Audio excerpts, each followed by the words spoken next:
So thank you so much, everybody, for joining us today. I am so excited to be able to start this interview series that's also going to be a graphic recording series, and I'm so excited to be starting it with Lauren Green. So our thoughts about how this interview series is going to work is we're going to be sharing industry-specific information. The theme of this one is hybrid meetings and COVID safety. So we're going to be talking on what that is in the visual practicing community. And also, we're going to be putting out a few challenges um, for you as well for what kind of things to maybe include if you decide to graphic record. So we were thinking about, we're going to be calling them, I believe, Scribe challenges. So just something to add in if you're going to be graphic recording this session. So maybe incorporating a ribbon, a call out container, and do you remember the last one, Lauren? A dancer. It was a dancer. Yes. So without further ado, I'm going to introduce Lauren Green. So many of you might know her name, but for a quick introduction, Lauren Green is a certified visual facilitator, certified coach, experienced visual note taker, and effective leadership development trainer.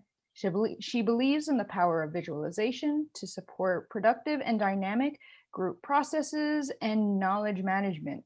She holds her master's in organization development and knowledge management from George Mason University, and her deep understanding of group dynamic means that sessions are always designed both to target desired goals and create a safe space for unearthing concerns. Lauren's first passion is dance. She aims to bring movement and artistry into her visuals, as well as into exercises and experience of any meeting or training she designs. She is recognized for her high energy and ability to fuel connectivity and engagement. Also, Lauren Green is the owner and executive director of Dancing with Markers, a team of professional visual practitioners who use clear and illuminating visuals to help you get your ideas on paper, draw out the journey, and see your vision in a real way and make an ambiguous journey of change more approachable and achievable. Lauren has an extensive toolkit that excuse my dyslexia, of modalities for designing exclusive, engaging, and productive sessions, whether they are held in person, online, or the theme of this talk, hybrid/blended format. Okay, thank you so much, Lauren, for joining us. Thank you so much for having me. It's such a pleasure to be interviewed and to be the first one. Yeah, I'm really excited for this. Interviewing has been something I've kind of found a passion for, and being able to just hear what professionals are doing, hearing about their experience, because I definitely know that you've experienced some hybrid meetings, some in-person meetings after COVID. I'm really looking forward to hearing. So the first question really is I would love to hear more about your origin story. How did you get into visual practicing? And I'd love to hear more about Dancing with Markers. How did that get started? Sure. And so for those of you who are practicing scribing, do you need a minute to write title, date, or thumbs up, good to go? Just jump right in. Okay, seeing some thumbs. No objections. Okay, perfect. Checking. Yes, no worries. I love that you're hosting these conversations because there's not enough opportunity to practice scribing in a no pressure zone. So I think that these conversations are going to be really key for that, and I'm very honored to be here. My origin story, I discovered graphic recording at a conference while I was in grad school at Mason. And I first saw Barb Siegel, who many of you know from IFVP. She led a workshop using a modality from liberating structures called drawing people out. And she essentially had us use 5 symbols in order to in order to share a personal story. And it was it was a very impactful session, and it just made a lot of connections for me between my communications background and my dance background, and at the time, my budding career in organization development. So I thought, this is all the things. And then I took Deirdre Crowley's 3-day workshop when she was still running those. Unfortunately, I think she's only doing privates now, but that was a very special experience. But really, I first found out about graphic facilitation, or using visuals to facilitate, through my mother, who is also a facilitator, and it had exposed me to the templates.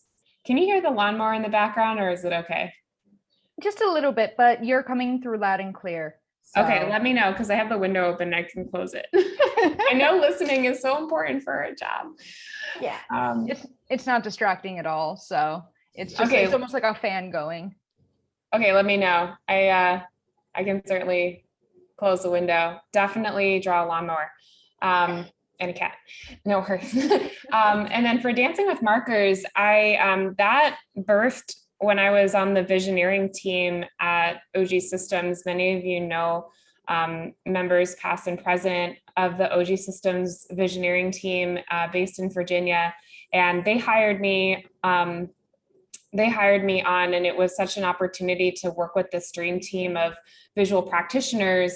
And they all had their own kind of side hustle avatar businesses, and I felt left out without my own. So Dancing with Markers was kind of the name I / we, the team, came up with for me, and that became my business name. And so it was birthed when I got my first client, and then I went down to the courthouse and got my business license. Perfect. So one question, you mentioned how, visual practitioner kind of included all the things, but, and some people might not see the connection right away between dance and visual practicing, just because, paper versus physical movement. So I'd love to hear you explain, what is that connection? Thank you so much for that. I think, especially when we're up at the wall graphic recording, there's a lot of physicality in what we do. And some of the first skills you learn as a graphic recorder up at the wall is to use your body to help you draw lines and draw circles using the shape of your shoulder. Often find myself, if I'm making a curved line, I'm going through a plie and into kind of a lunge over here. I've just find myself moving at the wall. So it's a very physical experience. And there's a performance aspect of it too. Less so, I think, I felt online. I've missed that. I missed the performance aspect of being in the room. And there goes Jim. He's mowing the lawn over there. Get my lawn too, Jim. So the performance aspect of being in the room, I really like. I like feeling like I'm showing up to. Obviously, the recording is about the participants, but there is almost a show aspect, a getting ready, creating something for an audience, and a bow at the end if you're lucky. So it does for me scratch the itch of creating a bit of performance in the work. Yeah, I totally agree with that. As many of you know, I started my career during COVID, so I haven't gotten as much of that physical aspect. But like you, as a listener, especially being in the room, you're channeling in the energy as well. So in a way, you're commanding the room, even if you're working in the back of it, I've always felt, just because you are taking in the energy, and part of that becomes the graphic recording. Does that sound about right? Completely. Yes. Yeah. You're taking it in, and sometimes I don't even know why I did a specific line there or container there, that there's a feeling, and that's coming through your being and onto the paper. And I actually have scribed for a dance performance once. I think you and I maybe talked about it, I'm not sure, but it was my process for that was 100% different from anything I've ever done. what I ended up doing was not scribing at all during the performance. And I would snap a photo or two of what I thought were some of the key movements, and then draw a little sketch of that dancer. And then there was some dialogue and talking in between performances. So it was a very, I enjoy things like that where you can really see the bridge between the worlds. Wow. Wow, that's really, really cool. Thank you. So transitioning into hybrid, you mentioned, like things that you've really missed about being in person. And I know that you and I have talked about, you've had a few in-person meetings and you've had a hybrid meeting. And so just kind of to make sure that we're all on the same same level of when we say hybrid meeting, what is a hybrid meeting exactly? Just like, so we all make sure we're on the same level. Yeah. So a hybrid meeting is where you have some participants who are physically present together and some who are not, and meeting pertaining to anything that there has to be collaboration involved. Not one-way presentation, but we're working on something together. Either a design, or if we're facilitating or working on a strategic plan, we're working on something that requires co-creation. But the hybrid itself is about where people are located. Yeah. So do you see hybrid meeting to be a little bit wider than like some people just online and some people just in person? Do you see it to be a bigger spectrum than that? Or is that like the two ends of it? I think there's a million variations in between, and caveat being, I won't call myself an expert in hybrid meetings, but I will say that I'm an experimenter of hybrid meetings, as I think all of us are right now, being that it's such new territory for many people out there. And we can come back to this, but I think there could be a very critical role of the scribe in creating a bridge for some of the non-co-located participants. Oh, perfect. Yeah, that's definitely one of my questions about visual practicing. So I'll just jump down to that actually, just to connect. Oh, up to you. You go in whatever flow you want. The question I wrote was, how do you see graphic facilitation or graphic recording existing within hybrid meetings? And then the second part of that question is like, what is the value? Please do. So one thing I've had, I didn't come up with this. So this came out of conversations I've had with other graphic facilitators. But if you're having a hybrid meeting, how do you connect what people might be working on, say in an online breakout group, if you have a group of people working online and a group of people working in person? How do you connect that? And I think that there is a really interesting role of the scribe in bridging that connection. So for example, if you have a digital scribe supporting a hybrid meeting, maybe that scribe is doing is in some way able to share their iPad so that everyone can see it and get a sense of, even though we're not together in the same location, now we can see on one page what we're all working on. Or if that scribe happens to be in the room with several participants in the meeting, maybe there's a webcam on them so everybody can see what they're working on. And again, create on a single page connections between the report outs. It's not really that novel, but I think it becomes a more important role for hybrid meetings than maybe before. So with the not that novel, I mean, honestly, I think sometimes I think about the modern technology we have today and how to us it seems so obvious, but 10 years ago it was incredibly innovative. Just a quick story for rock climbers. Before there's something that's called a crash pad. So when you go outside and you climb and you're like 5 feet up, if you fall, you have this thick pad that you fall on. That was only made 20 years ago. Before that, They would just carry a huge amount of jackets and just pile jackets on top of each other. And, that seems totally absurd to us, but the crash pad's only 20 years old.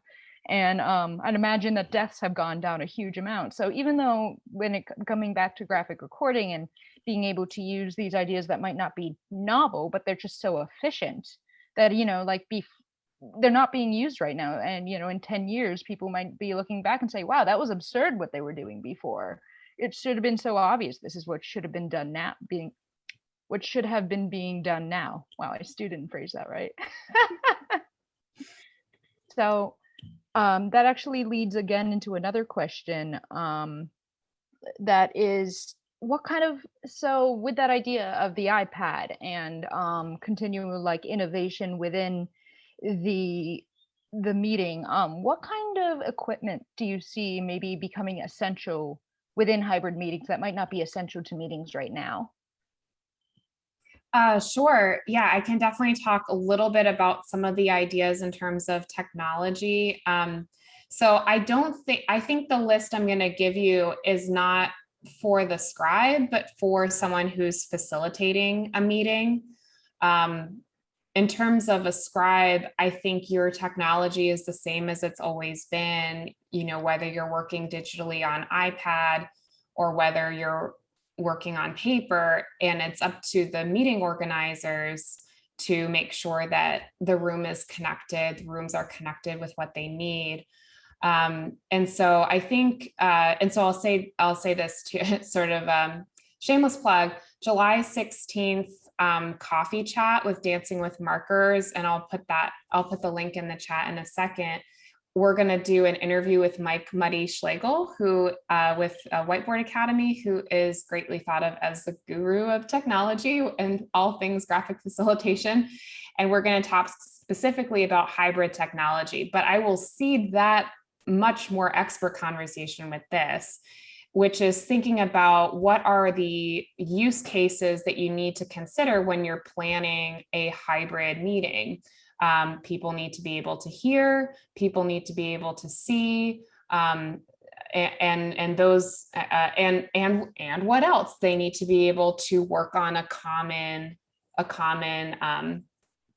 set of templates, and that all of the technology is going to be custom, whatever you're building.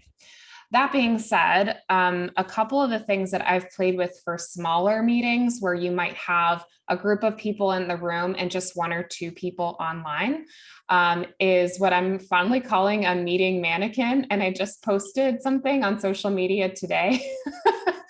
And with what's in the meeting mannequin, essentially it's a iPad on a rolling stick with a backup power bank that's connected to Zoom. And if you just have one person, say online, then it's automatically a webcam that gives them a physical presence of the room in the room that can be moved around, and they can see a lot better. I used it earlier this week with one online participant. We were doing an activity called Where Do You Stand? And I was using the room as a spectrum. And we would do questions like, as a leader, are you most creative with on your own or with others? And if it's on your own, go stand over there. If it's with others, go stand over there. And if you're Ellen on the phone, whereabouts in the room would you place yourself? And then we moved Ellen / the rolling iPad on a stand around the room. And it worked really well. And I learned a lot from that experiment because, for one thing, the iPad volume was not enough. So it needs to have like a little portable speaker of some kind so you can hear. And also, if you're rolling that iPad around, then they might be a physical presence, but they can't really see what else is going on in the room. So right there, I was thinking, okay, so maybe it's an iPad on a stick for physical presence, and then maybe an extra phone camera or something also logged in without audio, just to have another angle in the room. it wasn't a big investment. I just got a refurbished iPad and a case for it. And it was just an experiment. I think that's what it's gonna all be like. I actually think hybrid meetings might be a little bit easier with more people online, because then you have to, of course, staff it a little differently if you're a facilitator, but you can have the folks online be their own breakout room. But when it's just one or two people, you want to try to include them as much as possible in the in-room process. Okay, so that was a big, long answer, but the last thing I'll think is to say about technology is I just bought, and I'm not going to recommend it because they're super expensive, but I just couldn't help myself. I bought a meeting owl, which are about $1,000. And it literally looks like an owl, and it turns to look at the active speaker, and it's also a microphone, kind of sits in the center of the room. I've seen them in action once, and I just think they're the coolest thing. So I did buy one. Yes. Yeah, meeting owl. It's literally an owl that sits and moves around. Yeah. No, I at one of my old jobs, they had one, and it was right before the pandemic started, but it was great that we had there was two different offices, so we were able to just sit in the meeting rooms and have the owl in the middle. And when if someone was eating chips, it would stay on them the entire time. But besides that, it was great to be able to be a bit more interactive, and it almost gave the same kind of the feeling of like a VR experience as well, which we found to be great for collaborative meetings. So with that in mind, one of the questions I've been thinking about recently is, do you think that AR and VR might be used to help create to create better hybrid meetings in the future? Is it something that you could see being used? I am going to defer that question to Muddy and Brian, and maybe Dean Myers, because I think that those three guys are much more familiar with the possibilities. I personally have been very hesitant on AR and VR because of what I think has to create, like, so many technologies need to line up to make it happen. And with, a lot of people being resistant to a tool like Mural, I just don't see the average person that's attending the meeting being willing to take on what might be needed, but I could be completely wrong in that. So maybe I'm a little bit skeptical, but I would certainly be interested in hearing what Brian, Muddy, and Dean have to say. No, I mean, I completely agree with you there, because as cool as AR and VR is, and it's something that I can see really being happening in the future personally, it's also not very accessible right now. And that was actually one of the questions I was going to ask you as well, is about accessibility in hybrid meetings. Because the thing with AR and VR is it's great, but you need, especially in America, we all take phones for granted, but not all places in the world have access to phones that are basically good enough.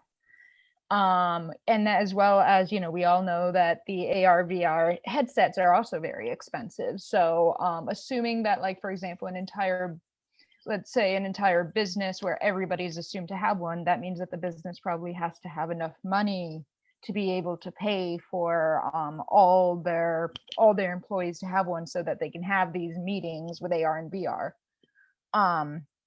So that in mind, so now that you've done some hybrid meetings, have you found them to be more accessible for people? I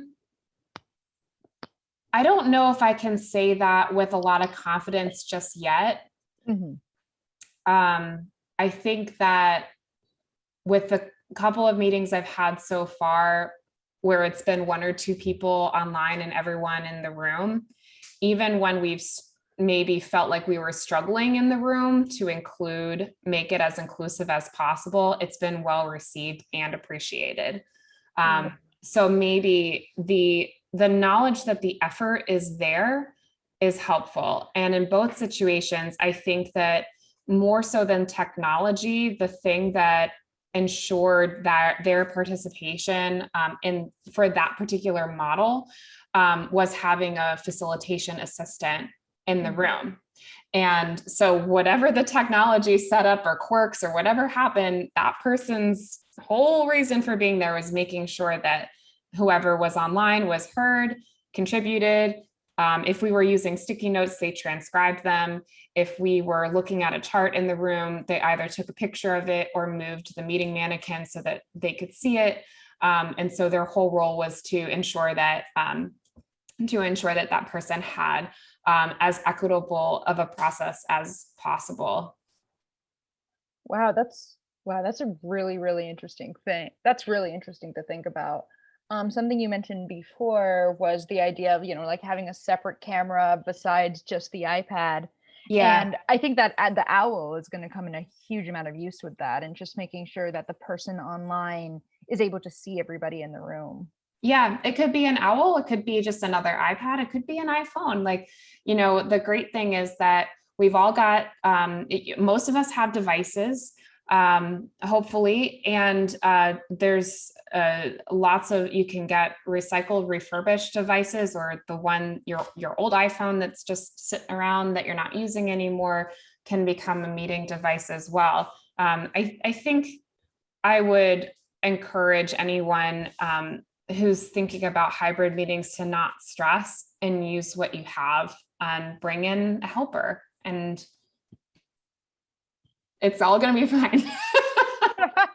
Bring in help. Yeah. Well, if there's one thing that we've gotten used to in 2020 into 2021 now is being more comfortable with uncertainty, and by doing that, discomfort with this uncertainty means the ability to allow ourselves to experiment. Yes, that's it, really. Yeah. So now, as we're transitioning and everybody is going back into their in-person workspaces, how common do you think that hybrid meetings will be? I think it's going to be an expectation, because if you had asked me before COVID if I would facilitate hybrid meeting, I probably would have refused the work because I just didn't think it was possible to create an equitable experience with those different, with people being so in different places.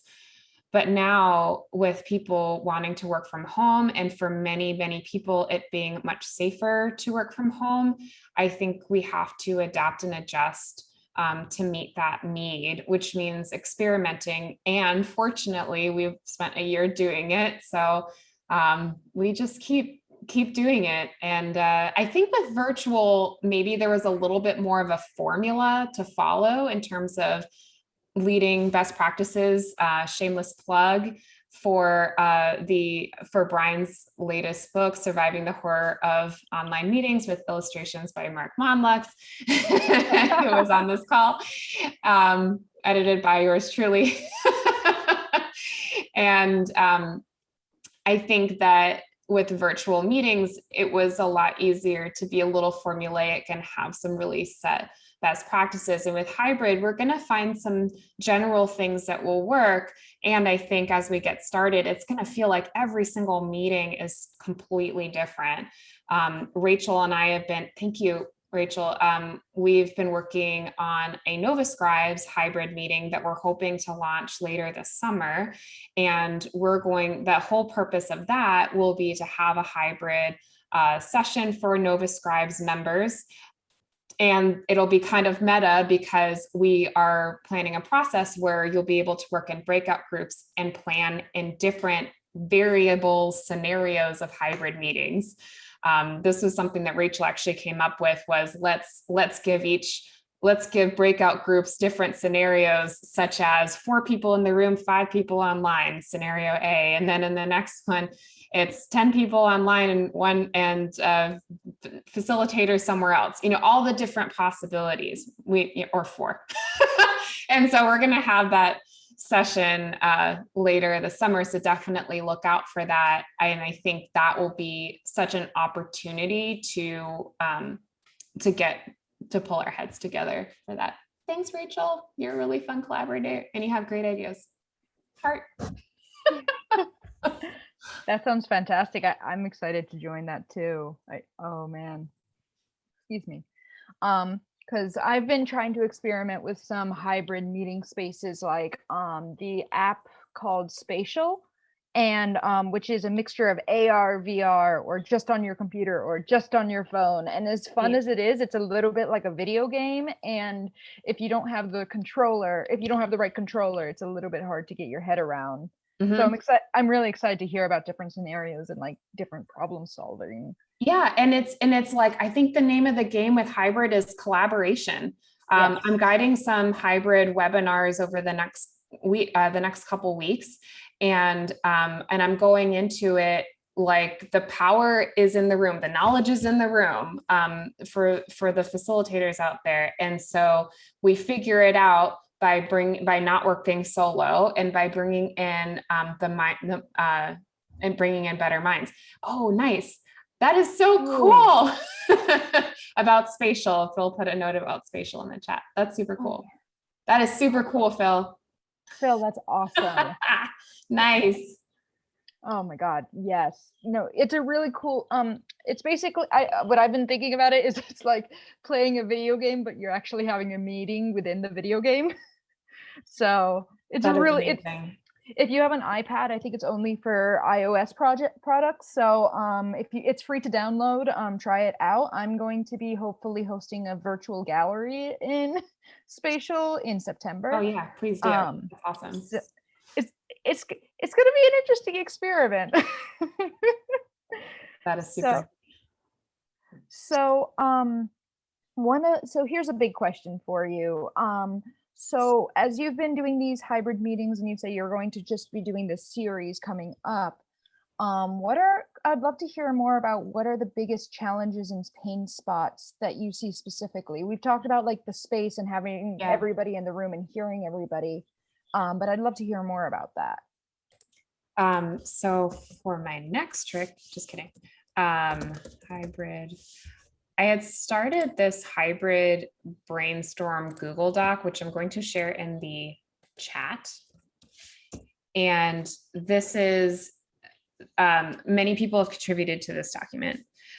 And it's been a space to just start the conversation about what we need to think about when it comes to a hybrid meeting. And we have a section in this document called "What Doesn't Work." And knowing that I didn't fully contribute to this, I'll just call out a couple of things that are in here. Something that might be tricky is if masks are being worn, it might be hard for people to hear. Maybe that's not a huge challenge in the scheme of things, but it's something. Trying to make it feel like one space, someone wrote. I think that's a pretty big one. Not being able to see people in the room. One of the things that are in the rooms, I know one of the things that's come up is this idea of BYOD, bring your own device. So everybody has a device so that they can have a camera pointed at them. It may or may not make sense for all meetings, but BYOD may be a nice way to put the technology challenges in the participants' hands. Anyway, you asked about challenges, not solutions. I love solutions. Please. And then Trent Wakenight contributed this and put a whole bunch of jokes in here, like joining by Metro Rail, joining while taking a walk with your dog, a bulldog snores so loud that it's hard to hear, a 4-year-old randomly shouts, "What the F," to get your attention. All of these are apparently true stories. So anyway, honestly, the biggest challenge I see is what I first experienced, which is my own hesitation and fear, which I am overcoming by partnering with others. Wonderful.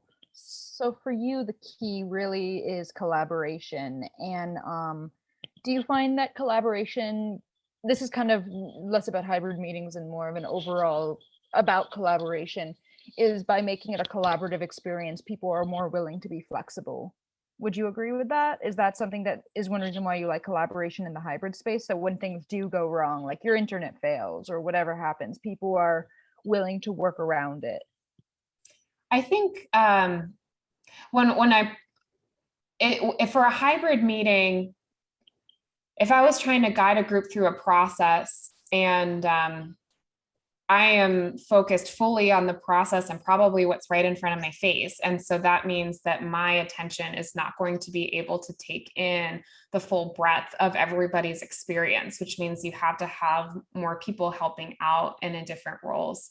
Whether that's two facilitators and a tech host, two facilitators and an assistant facilitator and a backup, an IT guy. So that those staffing models become really important so that you can do the facilitation. Again, more relevant, I think, to facilitators perhaps than scribes. You're there to listen. Most important thing for scribes is that you can hear. So that, and that's something that we have to advocate for as scribes when we're working with meeting organizers to make sure we have what we need wherever we are. Well, I know as a scribe, I much prefer to work with a facilitator rather than like that's my favorite position, is where I'm working when I'm collaborating and I am working with the facilitator. I am working with the room just by listening, and by having that extra person, I know that that's so helpful. I mean, but that's only for just online or just in person. When you were starting to talk about kind of being within this larger spectrum of things, having that person who is making sure that the tech is working, and if somebody is wearing a mask, that they're being heard by the people online, which might be the graphic scribe. One of the things that I think about as a graphic scribe is with hybrid meetings is if things are more open to being hybrid, travel is going to be less of a need. So, and you might find that, and I'm wondering if you think that's the same with facilitators, where instead of having to be a scribe that has to fly out to California from New York to be there for a one-day meeting, but have like a week hotel, it's instead like, okay, this is a hybrid meeting. We just need to make sure you have enough cameras, and you might have your own iPad that moves around the room, but you need to be able, you can be far away, and we will also have our tech person who's also in charge of making sure that you can hear everything you need to. I actually did that 2 weeks ago. I did a TEDx event scribing, and the whole event was in person, stage setup and the whole 9 yards. And I was scribing from home on my iPad, and they had at intervals, they had the equipment to project my little iPad 16:9 document on a 30-foot stage screen, perfect resolution. Oh, I was like, they had something that allowed that resolution to happen. Although I think the file size was enough that it would have been okay either way. But that was such an example of, I was remotely digital scribing. I had my own, they use Teams, but I had my own Teams link that they were able to use. When they did the projection, they just projected the image. But yeah, it can be done. Scribing from home to a galaxy far, far away. Oh, wow. So from a facilitation point of view, could you ever imagine yourself in where it's a hybrid meeting, but only because everybody is in person, but the facilitator themselves is online? Could you see that happening? I know it has. It's just, it's not ideal. Yeah. Because I think it depends on the group and how willing they are to work. I think a lot of groups, especially if they're asking for a facilitator, they know it's going to be a challenging discussion, and they have to overcome some of their own maybe tricky habits or things that they may not be great at doing themselves. And if they're all in the room except for the facilitator, it might be harder to recognize that role of the facilitator. I think that scenario might be pretty tricky. Not impossible, but tricky. Yeah, no, I totally agree with you. And I can see, because it is harder to read the room, especially when you're trying to facilitate the situation, Mhm. or meeting or event. So this is kind of back to accessibility. A question I had was, so I'm going to rephrase it actually. So if a client came to you and said, "Hi, we're trying to have a meeting and it has to be either 100% in person or it has to be a hybrid meeting, but we're not doing 100% virtual." And Mm. it was up to you, where the people could meet completely in person or they could be hybrid. What would you prefer? Do you think hybrid is actually better? Wow, that's a fascinating question. It seems like it would be easier if it was all one or all the other. But because I'm trying this whole thing out where I'm being super flexible on this, I would try to make it work with what the participants wanted to be the most. I think that's what it's about too. It's if people don't feel safe in the room, they're not going to feel safe to have the discussions they need to have. And so I would do what the participants felt like they wanted. I would try as much as possible to get a commitment for where they're going to be so that I could plan, which of course, if someone's feeling ill the day of, you have to be able to accommodate that person. That was my first hybrid meeting. I didn't know it was going to be hybrid until the day of someone got sick. And then these days you can't say come in, just got to work with it.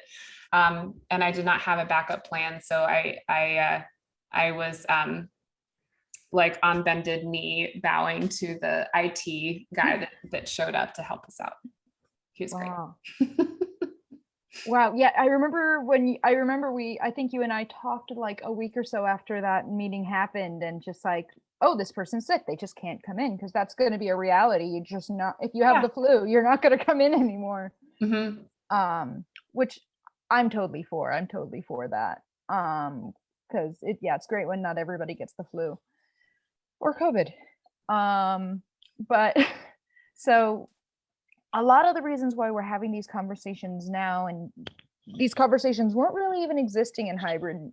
Like the hybrid meeting wasn't a conversation before. It was a maybe we'll record the meeting. Maybe, like that was the maybe. And this all happened because of COVID and COVID safety. Mhm.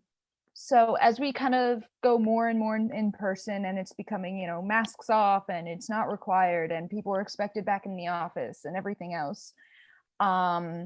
As the facilitator, what do you how are you gauging precautions, or in hybrid meetings where there are people in person and some people who are online for whatever reason, how does COVID safety kind of come into all of this conversation?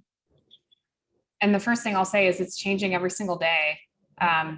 Every day it's changing. And so what I would, in mid-May, I took a online course with Health Education Services to become a COVID compliance officer.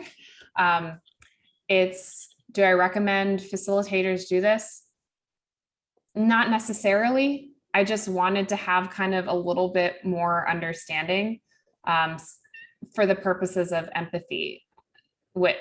I don't feel particularly vulnerable, but so many people who I will facilitate do, and I need to know what they are experiencing. That's why I did it.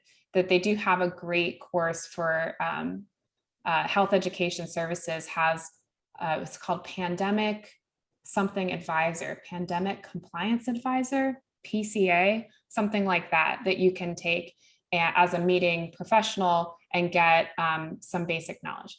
However, I think that from a logistics standpoint, to start there, the questions I ask are about what the venue and organization protocols are, regardless. So, and I do have a clause in my agreement now that says they have to at least follow the CDC guidelines. These days, a lot of venues are stricter than the CDC guidelines. Therefore, I default to whatever it is that the venue or organization requires. It's a good idea to have that, I think as a facilitator, to have a responsible party for COVID safety. You can hire a COVID compliance officer. Actually, facilitators should not hire a COVID compliant officer. Their client should. I don't even think it's something we should build into our proposals because it's not something that we're prepared for to have as a liability. And so I think there needs to be a designated party. And if it's something that's of uber concern, that person's got to be there the whole meeting, not just at the beginning. Yes. So I think you have to know the venue, and those courses will give you a little bit more data and insight on what to ask and what to look for. I am going to put out on my blog, hopefully soon, a summary of what I think are the key questions, and I'm going to work on, I think, what will be a good resource for COVID safety and hopefully hybrid meetings as well. So stay tuned. If you haven't signed up for my email list, I will make sure that you do, or please make sure that you do. I will demand that you do.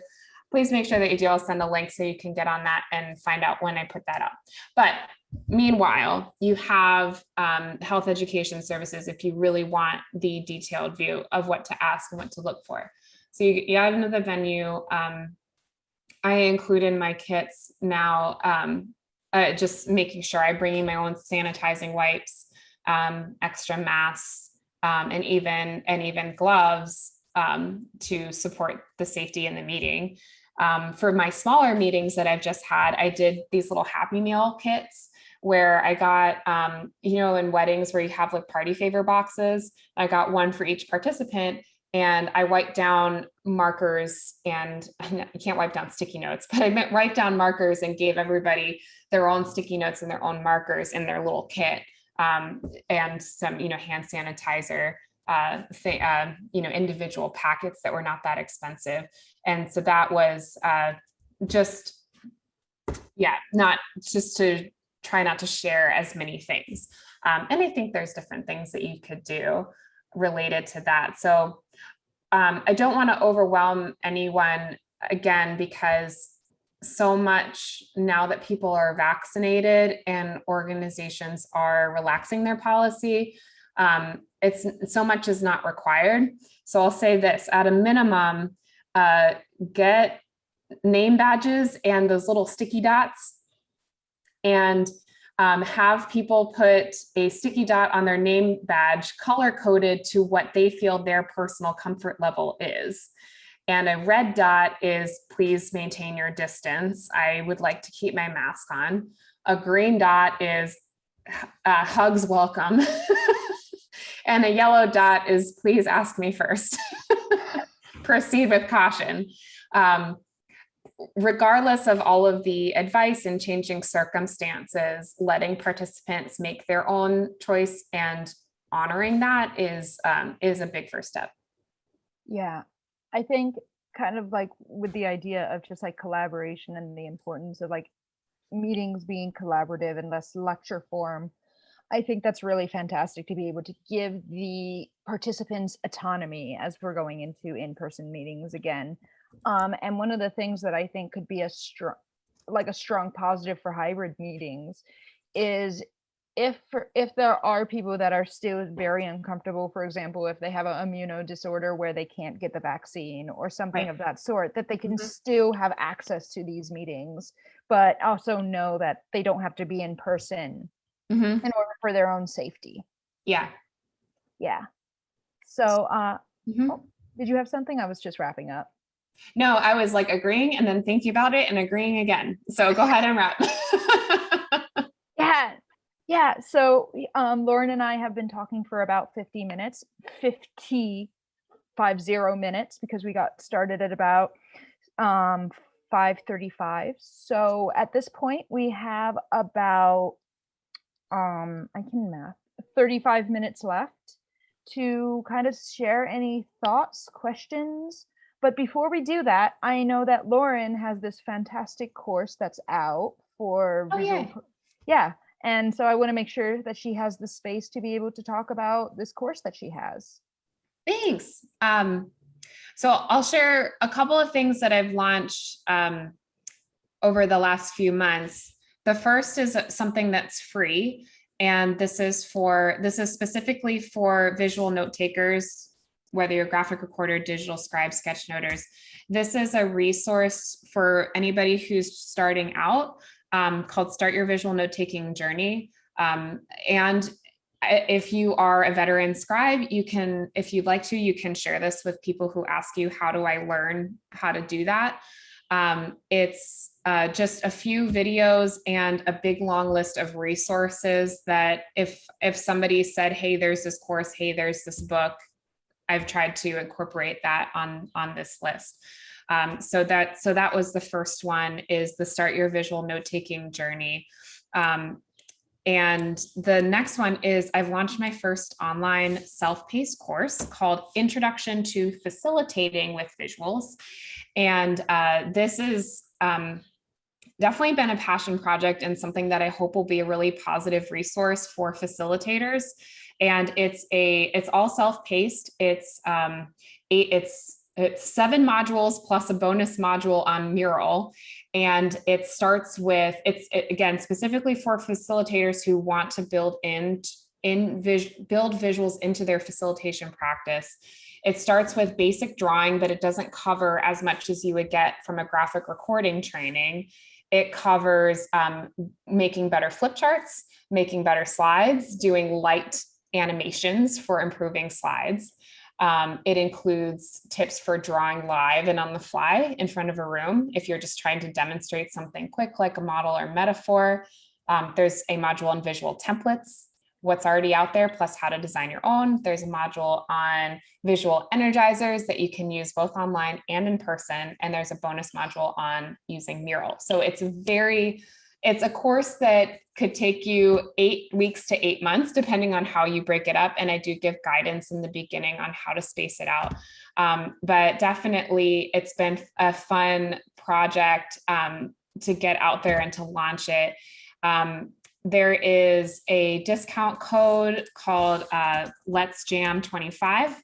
So if that's, I'll make sure that's correct, but I will make sure you have the discount code if you want to use it. Also for this summer, I'm doing every other week group coaching, because the thing that you kind of lose with online meetings is the sense of community and going through something together. So just for the summer, I'm doing free group coaching every other week. So if you sign up, you will get the link to sign up for this. So no pressure at all. If you have a friend that might be interested, please let them know.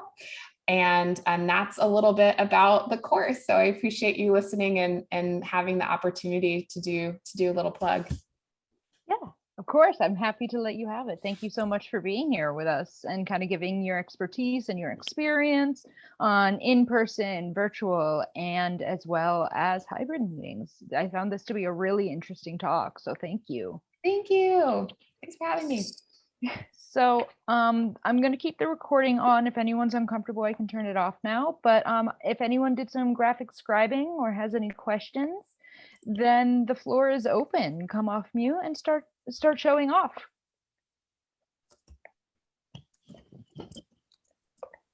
I did a couple pages of sketch notes. I haven't colored them yet. They're not complete, but I'd like to show what I have.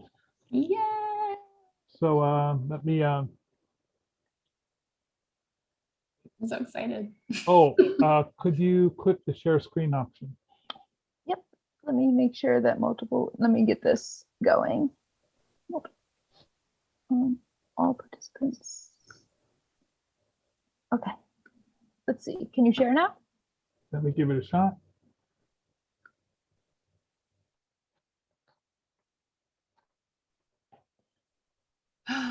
Wow. Oh, lovely. So that's the first page, and I'll give you a while to look at it. That's so great. And I want these. this is Right. the second page. And so if I usually post these on my Instagram. So if you could make sure to let me know what your Instagrams are by posting them in the chat so I can follow you and I can tag you in. I'm at Dancing with Markers. And Angie is, I have to find yours. Oh, I just put it Oh, in. I'm at perfect. and I'm a Krieg studio. Hey. So wonderful. Now, can you Fantastic. help me out? Here we have distance, please. What were the other two options? Oh, I missed Kristen, Oh, ask me first. yeah, red, keep your distance. Green, hugs welcome. Yellow, ask me first. Gotcha. Thank you. Sure. Perfect. Perfect. That's wonderful. And for just oh, Rachel is sharing. Oh my God, yes. Yay! Oh, I love your colors. I love the owls. This is Oh, great. wonderful. Oopsie. Do you want to say anything, Rachel? You're on mute. So if you're speaking, we cannot hear. My dog has been barking. Okay. But no, this is fun. It's just us kind of really playing with it a little bit. How did you choose the colors you did? I love the colors that you had. That's my branding colors. Ah, So good branding colors. Yep. Shameless plug, Daring Studios. Follow that podcast. I need to listen to your latest podcast. Me too. I need to record more podcasts. You're really good at it. Thanks. I know I tell you that all the time, but you are. I really suggest Rachel's podcast where she talks about the different.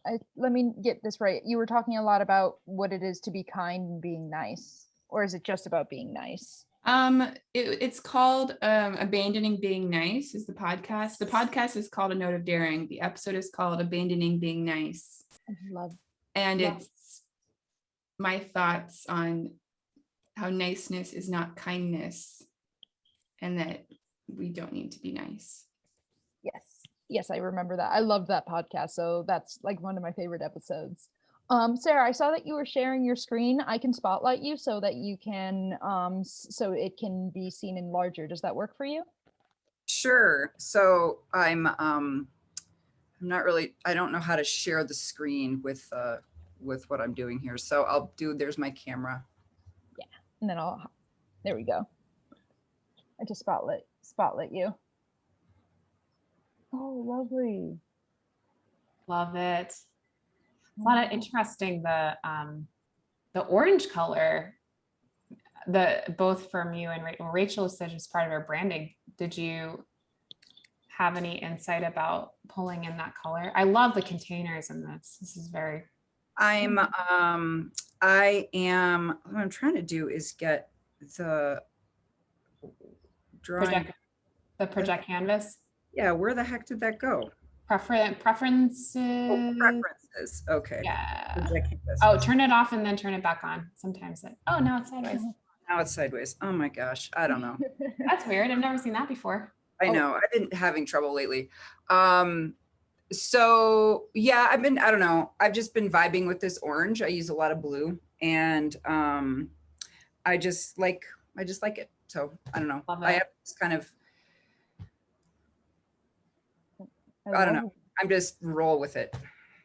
I have no reason for choosing the colors I did for this one. I love the how you did that lineup, like the way that you visualize that is perfect. Like that's exactly what it looked like in the room to have it like person, iPad. Well, and I think that is awesome. The idea of having the iPad and rolling around. I think that's really cool. I did. If you look at my Instagram, we posted a Manny the Meeting Mannequin dance video. Oh my goodness. Enjoy. Oh, I will. I'll go look at it. Instagram was down today or something. I wasn't able to get to it. Weird. Yeah, it was, but I'll go look at it. I did see your Instagram where you were new or it was a new meeting and you were talking about your Happy Meal kits or Yeah, the Happy whatever. Meals. Yeah. Yeah, that's a great idea. And I love that too, because it also feels like a gift. Yeah, except I want my markers back. Oh, okay. Not so much of a gift. Yeah, people want to take them with them. And no, that's mine. Those are charters. Those are expensive. Oh gosh. Okay. Yeah. Okay. I guess it's not a gift then. Oh gosh. Markers are like books. When you lend them out, don't expect to get them back. So I've had a lot of issues about losing pens when I've lent them to people. I'm sorry for your loss though, Lauren. Oh, I put the wrong link. Wait, no, I want this one. Duke. Okay. Oh. Back to you. Thank you. Yeah. I love seeing everybody sharing. If Ricardo or Phil, if you drew it all, we'd be happy to see. I loved seeing how Rachel and Mark and Sarah, how your styles were really, really different in the way that you recorded. Like I've been wanting a space to see how different people record, and not in a place of criticism, not in a place of comparing, but just seeing how different people take in information. I've been finding, and I love seeing what you guys just put up. I would love to show you, but I don't have anything to show. No But there is a good worries. reason, because I'm not that good at drawing. So no, I can do some sticky notes and stuff like that, like large post-it for when I'm facilitating or working, but no, I cannot do what you guys do. I'm just like, oh wow, oh my gosh, I think you're cheating. I think you started to draw this like last day or last night. But yeah, there is no way I can draw that fast. No problem at all. Did you have any questions that you had, or if you have any feedback or anything, we're happy to stay here for the next, I think we have about 20 minutes left. So The only question that would come to my mind would be like, how can you do that like so fast? That would be the one. Mark, Rachel, and Sarah, you're also open to answer that question. Practice, I think. Well, the answer is because we are so good. Because there is no other way to answer that question. Well, everybody else is working on color, and I tend to do black first and then highlight color after the fact. And so like right now, it might have looked a lot of text heavy, but by dropping in just some light color backgrounds to give different texts more key points, that's really easy to do after the fact. You can tell when I'm tired, I tend not to draw as much and just scribe. What I really like to do is work with other people, someone who's scribing, and I just do all the drawing of the funny little images, and just kibitz with the person on the fly and say, okay, I'm going to capture this, and just have them do the scribing. A lot of the type of facilitation work I've done, I would say 80% of it has been in a situation where there's about 60 people in the room and they're broken up into groups of 5, and each table is doing their own scribing on a concept board, and they just have someone that they picked up to do the notes and someone to capture the post-its, and each team is doing this. And I'm sitting in the middle or between tables, listening into multiple conversations and drawing images as fast as I can, and just pulling them off my sheet and taping them up onto their concept sheets. And then those concept sheets go up onto the wall for end of the day of presentation. That's really fun. That's what I've done the most, which is kind of different than having one big gestalt image. That's blowing my mind, Mark, because that's something that I haven't necessarily been willing to do. To do the sit in the middle and listen to all the groups. That's amazing. That's some next level. But I think Phil went off mute. Phil, what's coming up for you? Well, I thought I would show you, we had this conversation about spatial. So I thought I'd show you my spatial room. Oh. So that's a room where you can put things. This is neat. People can go in there, and I've been playing with the Post-it Post-it notes app and drawing, some of the images and putting them into that, pulling them into the room for discussion, and you can move them around. Look at that. And multiple people can be in here at the same time. Yeah, and people can be in here from other devices like this. I'm on my computer right now. Mm-hmm. And, Yeah. so it's pretty interesting, and you can put videos in there, diagrams. Yep. Putting it on my list. Yeah. So anyway, it would be interesting to have, talking about hybrid, you have triple hybrid. You have some people in VR, some people in the room, and some people on Zoom, and they're all working together. There you go. That's amazing. Yeah. Yeah. Thank you for sharing that. Yeah, I'm really interested in spatial. It's one of those things that I go, oh my God, Tony Stark is here. So one reason that I really like things like spatial is I was talking to Tanya Gadsby about it a bit last week, because she's been conducting some meetings within it, and this idea of this. I think it's definitely a hybrid meeting when it comes to kind of the different technology you get on to the site with, but I don't think it has a way yet to like be accessible to an in-person meeting.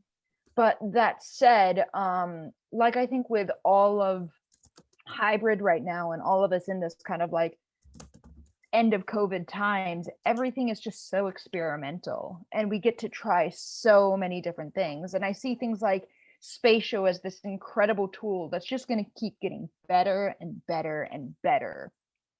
And I'm really excited to be at kind of the beginning of everything just starting out, Mm.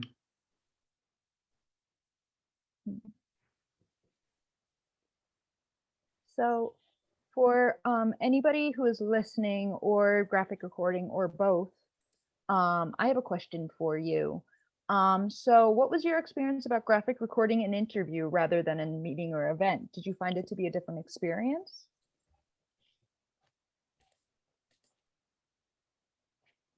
Sure. I found it less intimidating or something, it's for me. So I didn't have to worry about anything, including spelling. So, I can go back and fix all that stuff. But yeah, and then I like it too, because where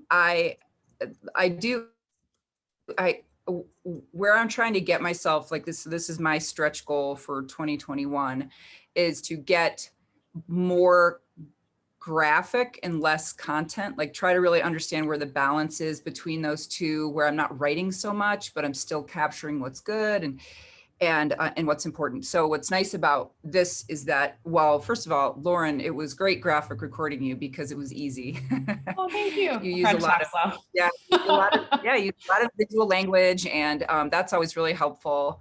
And Angela, great work on being the interviewer, as you organized it very well. So yeah, so it was really good. But that's my take. Thank you so much, Sarah, for your thoughts and wisdom. Yeah, Angie, you're an excellent interviewer. Very natural, very you ask very thought-provoking questions, and the just teeing up the next question from what was said before makes for really dynamic and fun conversation, I think, to record. I'm excited to be in the listener's shoes for the next one and get some practice in. Thank you so much. It's funny. Thank you. I love interviewing people, because I feel like, oh God, it's just like candy for me. It's like people are giving me candy, but without the diabetes. For anybody who doesn't know me, I have a very, very dry sense of humor. So I tried to keep that on the low when I was interviewing Lauren, so that we could really hear from Lauren. And thank you. You gave me a bit of a clap, and thank you as well. I'm gonna do this American Sign Language clap. Thank you so much, Lauren, for being here and being kind of the first in this.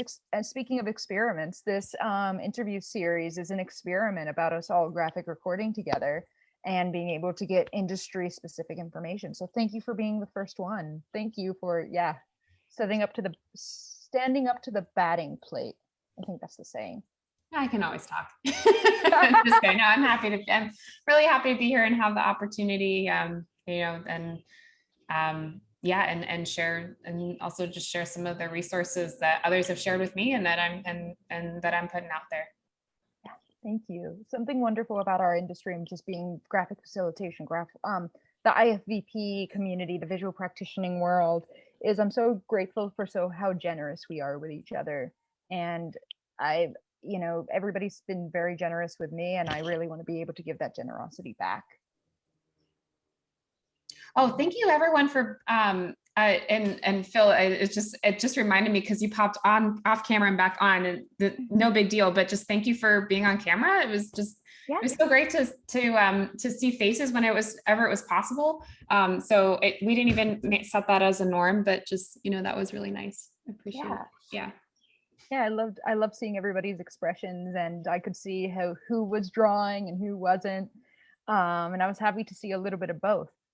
And yeah, for everybody who didn't draw, no problem. And thank you so much, Phil, for sharing your spatial as well with us, because it seems like it's just such an interesting tool. And there's so many interesting tools coming out that is going to be perfect for hybrid. I think also Mural is going to be fantastic for hybrid, because it is going to be a place that, if we talked about collaboration, maybe there is, instead having a graphic recorder, but there could also just be a scribe that is the Mural scribe who's putting everything on Mural. And that can also make it an interactive experience where they're, instead of having a wall of sticky notes that's a photo, which is always great, somebody online could also interact by just being there. I'm sorry, but where the mural can be a PDF afterwards that is sent out, or an interactive board that can be used afterwards, or by somebody who's only online. Oh, and I see that Mark is raising his hand. Oh yeah, let me put that down. Yeah, I was curious. Will the video for this be posted on Nova Scribes, or will it be posted elsewhere, or where can people find this, or can I direct people to this? Great question. So Rachel, I see you went off mute.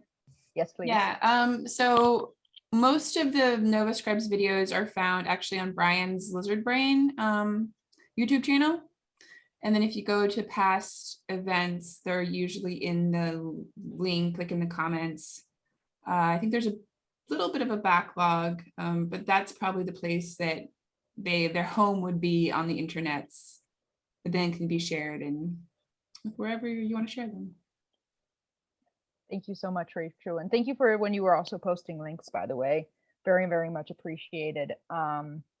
Yeah, I know Brian might be on vacation right now, so whenever he is able to, the videos, just have to be edited and so on and so forth before they're put up online.